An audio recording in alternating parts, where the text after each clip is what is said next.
Welcome to Fluent Phonics.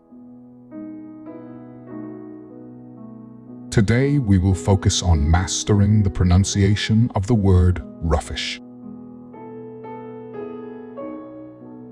Roughish. Roughish. Roughish.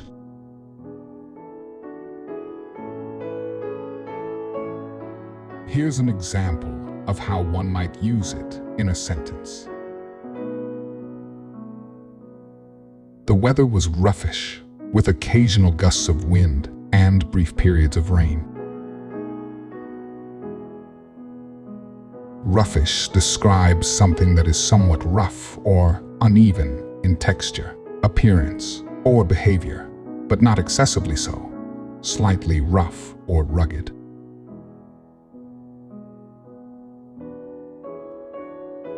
Thank you for your time. If you enjoyed this, please like and subscribe for further content.